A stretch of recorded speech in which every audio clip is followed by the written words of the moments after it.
Hello and welcome back to another episode. I have Jen here with me and I am so excited. We were just chatting for a few minutes before I hit record and it's like we're already besties. I was just telling her, I was like, it's so funny that we're having a conversation right now. And this is like the first conversation. I mean, we've direct messaged each other, but first kind of face to face being over video camera still. But it's weird that like when you follow someone on social media, you feel like you know them, but you don't actually know them. And anyways, we are just chatting about how social media is funny in that way. But thank you so much for being here, Jen. I'm super, super excited to chat with you.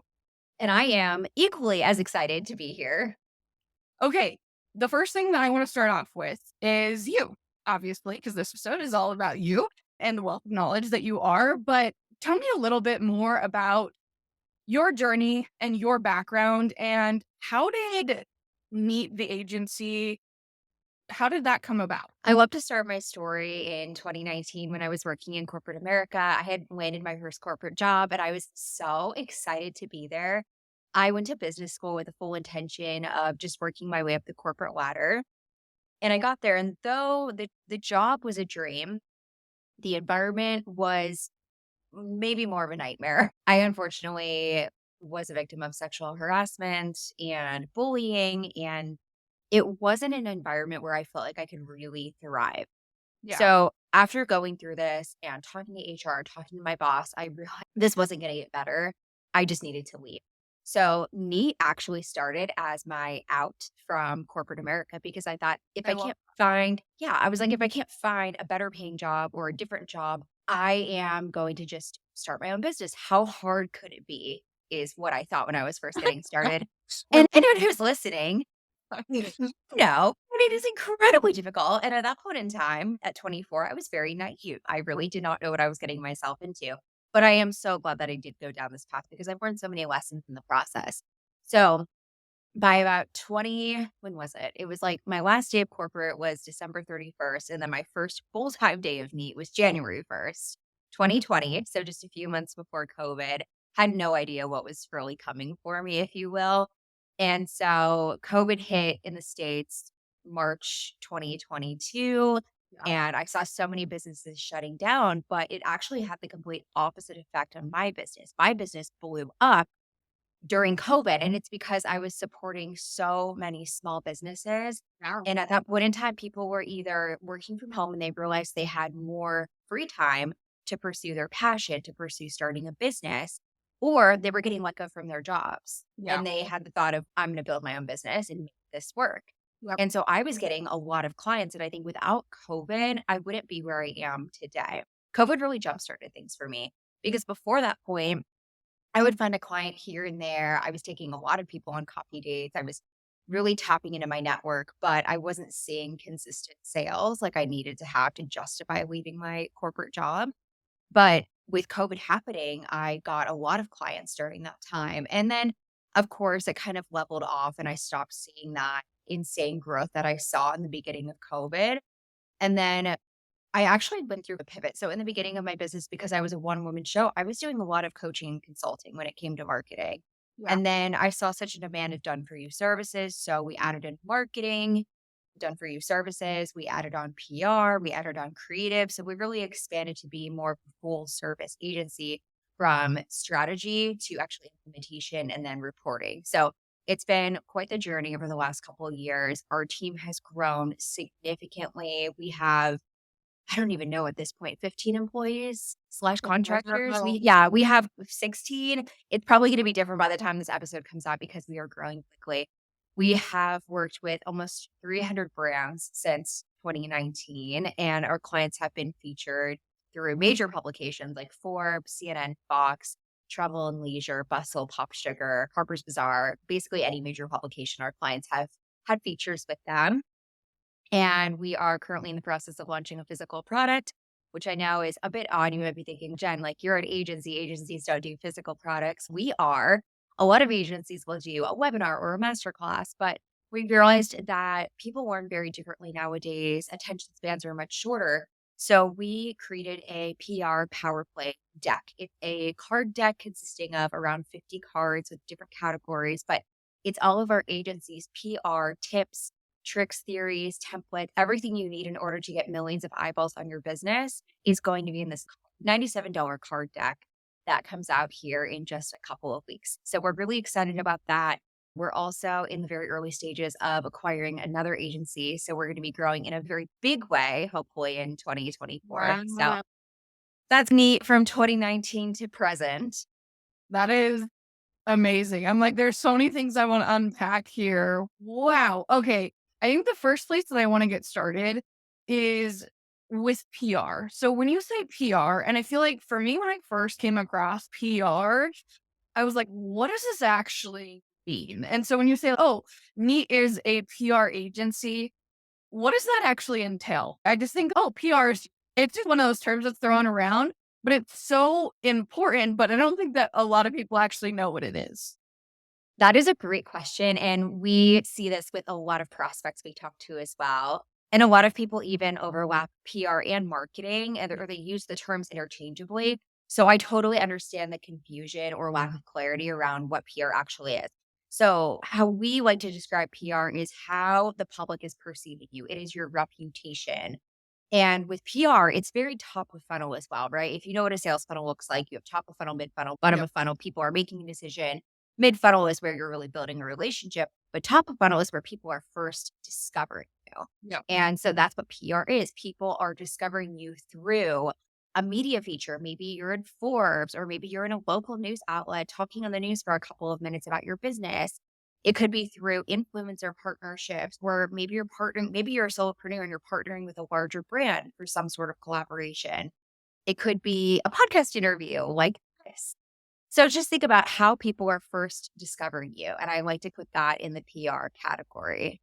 I love that. When it comes to media, obviously there's a bunch of different types of media. For someone who, because the majority of the people in this podcast audience are people who are small business owners, a lot of them are at the beginning stages of their journey. And they hear you say things like, and I felt this way too when I heard more about PR and like marketing, and you're like, oh, Forbes. And it's just like, that seems so far away. That seems like so unattainable for me. So do you recommend, is there stages of going through PR based off of like where you are in your business journey? Does that make sense? Yeah, that's a great question. And I will say no, because we have worked with small brands that were making less than $1 million a year and did not have any PR. We came in to support them and got them into Forbes. And Wow. a lot of it just depends on the story that you're pitching. Say, for instance, I'll give you an example that we did recently during the Maui fires. We were working with an incredible female founder. She was in charge of an emergency management company. They would come in and support either national parks when there were fires, or actual businesses when there was some kind of like internal emergency, maybe schools with a shooting. So anytime you think of an emergency, she would be involved in that. And she did it both on a national scale and a small scale. She worked with private businesses, she worked with public, really had some great experience. The Maui fires happened a couple months ago, and we saw an opportunity for her to come in and serve as a guest source for any journalists who were writing about the Maui fires. So she was featured in Forbes along with a couple of other publications, not having any PR coverage before.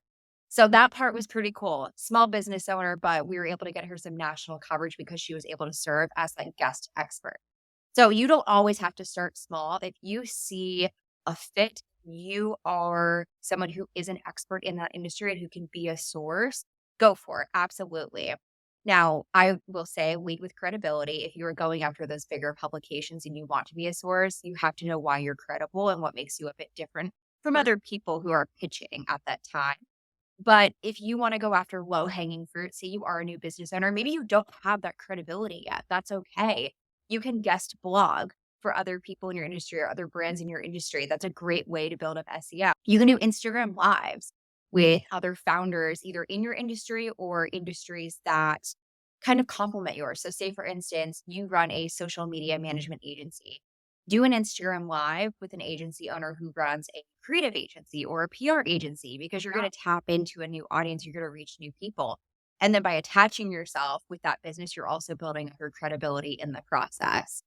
So I would say if you're new, go on as many Instagram lives as you possibly can, whether you're hosting them yourself or if you're asking somebody else to host them. pitch yourself for as many podcasts as possible. Just work on getting your name out there and building up that SEO behind you. So then at some point, if you're like, yeah, you know what, I do feel comfortable and I feel like I have enough behind me, I do want to go and pitch Forbes. If that journalist goes to look you up, they will see that you have an entire first page of Google with information about you and what you've done in the past. But again, I'm going to come back to it doesn't matter. You can start with Forbes, you can start small, but start somewhere. Yeah. Start. I think a lot of people are so afraid that they are paralyzed to pitching them. Like it's like selling. A lot of people are really uncomfortable selling themselves, selling their product. For sure. And pitching is the same way. It feels very uncomfortable to pitch yourself because it's, look at me, I'm great, I'm credible. You know what I mean? It feels so uncomfortable to talk about yourself in that way.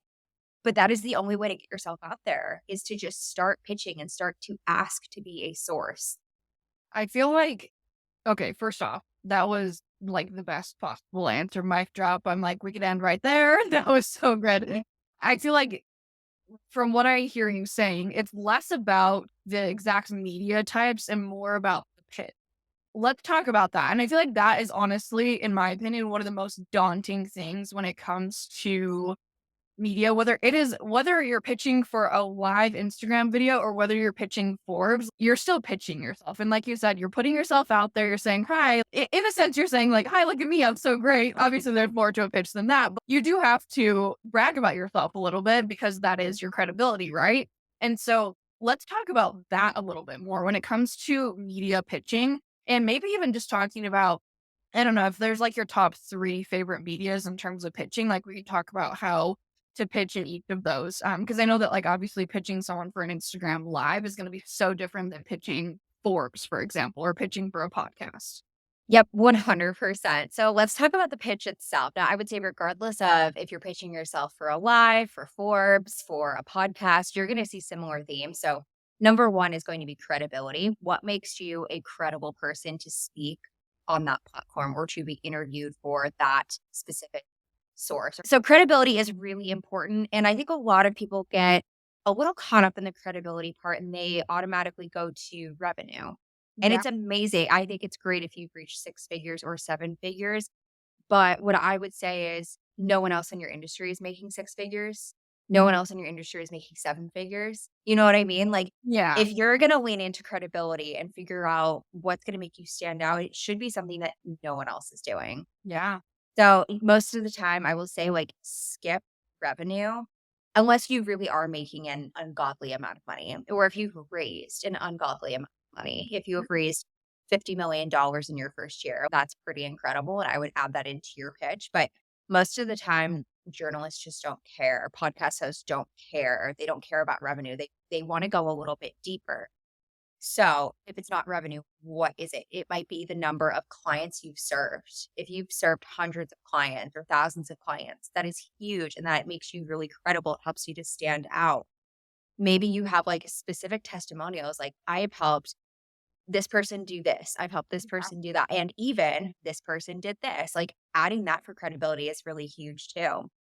Maybe you've partnered with some really massive brands. Like maybe you're a content creator and you have done partnerships with Walmart, Amazon, really big makeup companies or fashion brands. That is huge. If you can add in other big names that you are attached to, whether it's celebrities, if you have a product-based business and your product featured on celebrities or athletes, or maybe you sell your product in Amazon or sell your product in Walmart, or you're a content creator and you've done brand deals with bigger brands, add in those bigger names because they serve as a credibility point for you. If you are a product-based business and you're on Amazon and you have thousands of reviews or hundreds of five-star reviews, that's going to help. So start to think about what you have that nobody else has.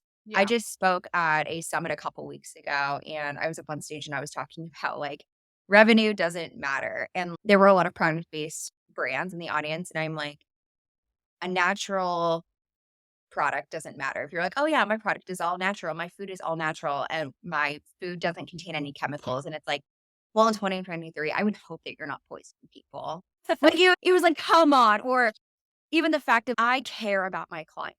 Like, really? So what you're telling me is none of your competitors care about their client? Yeah. Or we believe in integrity and honesty. Really? That's what you're going to stand on? So really start to peel back the layers of your credibility and go from there. I guarantee you, if you sit down and you really think about it, it's probably going to take a little bit for you to come up with a solid answer on what makes you credible and what makes you different. That should be closer to the touch. Now, I love an introvert. Like, hey, so and so, hope you're having a great day. I just read your series on X, Y, and Z, and it really resonated with me. I would love to talk about an opportunity to become a source for your publication. By the way, my name's Jen. Here's why I'm credible and here's why I'm different. Yeah. From there, again, regardless of what you're pitching, podcast, media outlet, you want to include some story ideas or Instagram live ideas or podcast episode ideas. Yeah. I like to say 3 to 4 relevant story ideas or topic ideas are going to go such a long way and make them relevant to the journalist or the podcast host. I can't tell you how many pitches I have gotten as a podcast host that were like just so far off from anything I've ever talked about before. Yeah. It really does pay to do your research. I know it's a bit more time consuming, but you're going to see more responses if you are thoughtful in your outreach. So take the time to check out what they've talked about before and create episode ideas accordingly or story ideas accordingly. From there, I love a call to action. What do you want this person to do? Do you want them to call you, text you, send a carrier pigeon? What exactly are you looking for them to do and how do you want them to respond? So that is like the basic outline of a pitch that's going to work for any outlet or any medium you're going after. I love that so much. And I don't say this because I'm like, oh, I'm so cool. But because I have a podcast, I do get pitched for sure.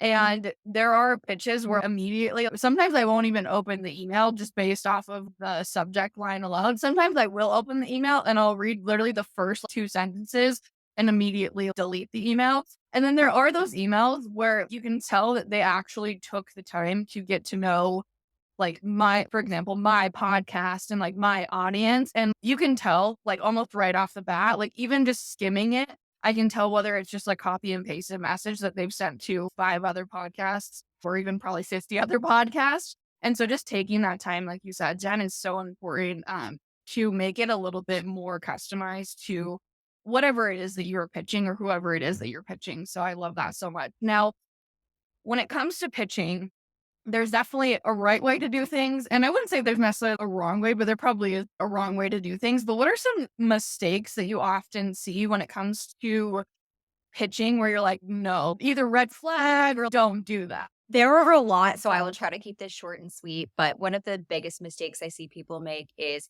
they make it too much about themselves. It's like me and I know you're great. I know you're a special snowflake. But the journalist or the podcast host does not want to read a full thesis on why you're so amazing. Yeah. Keep it short. Really, just 2 sentences goes Can such I a long way. can I interject here for a second? How do you balance then the credibility where you're talking about yourself and you're saying, "This is why I'm different. This is why you should bring me on," but also not talking too much about yourself? Yeah, it's an elevator pitch. If you meet somebody at a networking event, are you going to stand there for 5 minutes talking about how great you are? No, you're going to be like, I'm Jen. Here's what we do. Here's why we're different than other agencies. It's going to be so quick because you're going to lose that person's attention very fast. And it's the same with journalists. They care about why you're credible, and you can talk about why you're credible in 2 sentences or 3 sentences. It does not take any more than a couple of sentences to explain why you're the perfect person to serve as a source on whatever story they are working on or they're going to be working on. So short and sweet. It's like a resume, right? When you get a resume, you skip. You don't sit there and you read like every single detail within it. So short and sweet is going to be so much better. I see a lot of people who will try to do 3 to 4 paragraphs of information about themselves. That is just not necessary for a journalist to make a decision on whether or not they want to work with you. Yeah. If they want more information, they will ask for it. They have asked us, hey, our interest is piqued. Can you send us a little bit more information? Can you send us this person's bio, their website, this, that? And like, we have sent them the information. You Yeah. want to lead the journalist or the podcast host wanting more. Mhm. Enough for them to ask for it, but not so much that they have everything they need to like get going. Yeah. That makes So that's one mistake is just too much information about you and why you're just thebomb.com. My age is showing. It's fine. The other mistake I see people making is the credibility point, which I touched on before, is like they lead with things that don't make them credible or don't make them stand out from their competitors. They automatically lean into, hi, I'm a 7-figure business owner. And it's okay. Like the journalists get pitched dozens of times every single day. They've probably seen a dozen pitches that start that way. So try to switch it up. The other mistake I see people making is they are sending pitches to the wrong person. And you could have the best pitch in the world, but if you're not sending it to the right person, it's never going to get seen. So you'll want to avoid email addresses that are like info@media.com, info or sales, community at. You want to go straight to the journalist and send them that pitch. Even if it means going to LinkedIn, connecting with the journalist and asking for their email address. We have done that before too. Sometimes if you go to an article they've written recently, you can click on their bio and their email will actually be in their bio. Really? Or you'll be able to connect over to their LinkedIn or their Twitter and grab their email from there. So they're usually very available, but it just takes maybe a minute of your time to go Right. digging to find it. And it's going to be so much better than sending it to like info at or PR at because it'll never get seen. It just sits in a graveyard full of emails that look very similar to yours. Okay, so I would say the other mistake is not giving story ideas. You're making the journalist job easier or the podcast host job easier if you're providing story ideas or podcast episode ideas. Then they can really start to imagine themselves having a conversation with you and what questions they would ask you. Now I'm thinking to myself, okay, we understand how to pitch. Mhm. And you just ran through how to find the person to be pitching. Now we've pitched them.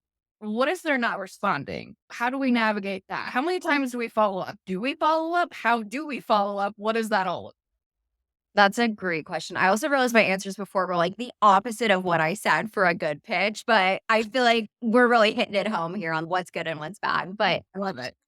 anyways, when it comes to following up, people are busy, right? Journalists get tons of pitches every single day. Sometimes they pass over pitches, they'll add it to a separate folder and come back to it later on when they're ready to write something about you. I like to say follow up a couple of times. It's okay to follow up. You're not going to get blacklisted from their inbox. They're just going to be like, oh, yeah, thank you so much for following up. Actually, we've secured quite a bit of features from the follow up. Oh, okay. And what you can do is you can just take the original email and do like an RE, like original subject line in there. You don't have to create an entirely new pitch for them.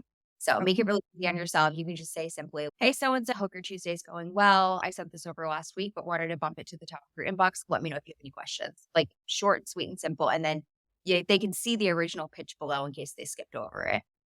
You can always send a LinkedIn message. I always say pitch via email first, Yeah, but you can connect with them on LinkedIn and be like, hey, I just sent you a pitch. I'm looking forward to hearing your thoughts on it. I love You that. connect with them on Instagram and like their content, support them. Because what's going to happen as you're building a relationship with them over social, when you do pitch them more and more, they're going to be like, wait a second, this girl likes all of my LinkedIn posts. Like, I know who this is. They can put Yeah. a with the pitch or a face with the email. So I always recommend going the extra mile and start to build that relationship outside of your email. Something that you hit on really briefly was the subject line, and you said if you're following up.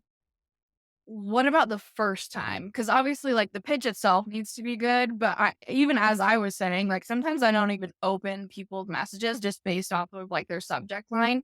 How do you approach that strategic? Yeah. So our little hack that we typically do is we take the first story idea or the first like episode idea and we use that for the subject line. Ooh, that's juicy. I love it.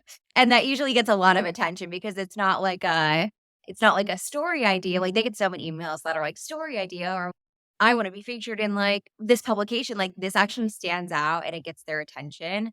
And then again, when we do like the RE, like we still use that original kind of subject line that we used before because it's Yeah. interesting. And a subject line should give you a hint as to what is in the pitch. Yeah, for sure. Something else that I'm super curious about, because obviously with pitching and being, whether that's an Instagram live or a podcast or media publications, things like that, the whole point of it is visibility. But is there a strategy? And this is probably a whole big, deep conversation, but is there a strategy behind like how to leverage that visibility? So let's just say that you are pitching Forbes and they decide to use you and they feature you inside of Forbes, is there anything that you should be doing with that publication to then drive traffic to your business? Like, I'm just thinking, with people who create like ebooks, for example, like the last page of their ebook has their like maybe a link to like another offer that someone can purchase. Like when it comes to blog posts, especially like if it's not like a featured blog post, but just like a blog post that you would have on your website, someone at the bottom might say, hey, if you want to learn more about XYZ topic that we covered inside this blog post, I actually have a course on that. Like, how does that work? Or does it not even work in that way? Does that make sense? Yeah, no, that makes perfect sense. And it just depends on the outlet. It depends on the medium Yeah. as well, because some will not allow for like heavy self promotion. Some Yeah. just want to use you as a source. But I always like to say, send over your website, send over your bio, send over a headshot. You're doing yourself a disservice by not sending that information. Oftentimes, what will happen for like major outlets like Forbes is they will link back to your website. So you Really? can go to your Google Analytics and see what kind of traffic you are getting from that Forbes article, which is great. Now, when it comes to things like podcasts or Instagram lives, I would say always promote some sort of freebie and Yeah, build up your email list because people love free stuff, right? for sure. And so what you can do is you're bumping them from top of funnel to mid funnel, and then you're really starting to build that relationship over time with them. Now, sometimes Gift Guide will actually link an affiliate link. So they'll have an affiliate link, it links over to the website, and then the journalist will get some kickback from every single purchase. That often happens around major holidays like Christmas or Mother's Day or Father's Day. So if you have an actual physical product, you can easily track to see which outlet is driving the most sales. I love that.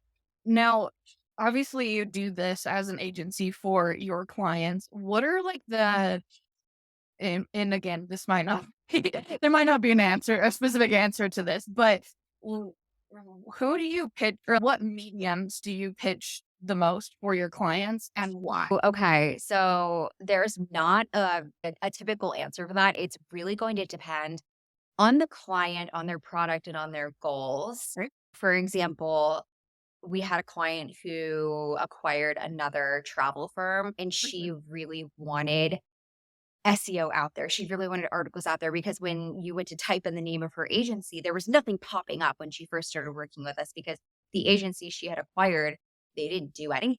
There was Yeah. just nothing going on. So she wanted to make sure that she was one, building up awareness, and then two, credibility was really important for her. Yeah. So because credibility was one of her goals, we were going after major outlets that would provide that credibility. So Forbes, CNN, Fox, Travel and Leisure. And with that, she was showing up on the first page of Google as well. So if you're typing in things like, I don't even know, I think it was like like top travel finds or top travel luggages, something like that, like different keywords, they were giving her the first page of Google, which is awesome for visibility. Yeah. And we know that 75% of people do not go past page one. So if you're working with us and you're really focused on visibility and brand awareness, we make sure that we're looking at listicles that are going to be showing up on page one based on the search terms that your customer is using to discover you. So Yeah. we approach it very strategically, right? Because for example, if someone is a business coach, I would say most people are not going to Forbes to discover business coaches. Yeah. So although you might want to be featured in Forbes, if your goal is sales, I would say maybe Forbes is not the best place to be. If you're looking for credibility, yes, Forbes might be up, but Forbes typically does not write about business. So therefore, we might look at things like guest blogging on other business coaches' websites, or maybe guest blogging for different service providers, doing Instagram lives, doing podcasts. Yeah. The approach is just going to be so different based on your business, your product, your goals, etc. What are some main goals that you recommend having? And obviously, it's going to totally depend on like your business, but what are some main ones that you see where you're like, these are really good goals to have? And then obviously, once you hit that goal, you can pivot and shift. Yeah, absolutely. So typically we start with brand awareness because we do work with a lot of smaller brands who Yeah. just don't have that brand awareness and visibility. So we typically start there. And naturally, as you build up your brand awareness, the next goal is we need to drive traffic to our website. We Yeah. need to drive traffic to our email list. We need to really bump them from top of funnel to funnel, and then eventually it becomes sales. So I would say that's like the natural progression of how PR works with us, from brand awareness to website traffic, email list growth to eventually sales. And I will say it typically takes some time to see sales from PR. I think a lot of people get disappointed when they sign up for PR and it's not like in month one, they're seeing 5 times ROI. It's just not how PR works, because PR is top of funnel. And especially if you're going after larger publications, it can take so much time to land those features. But when you do land them, it is just such an incredible feeling. I love that. That was actually going to be my next question is like time span of what are you normally looking at? Like how long, like if someone, okay, I want to dive into PR, are you like 6 months minimum? Are you 12 months minimum? What does that time frame usually look like in terms of recommendations?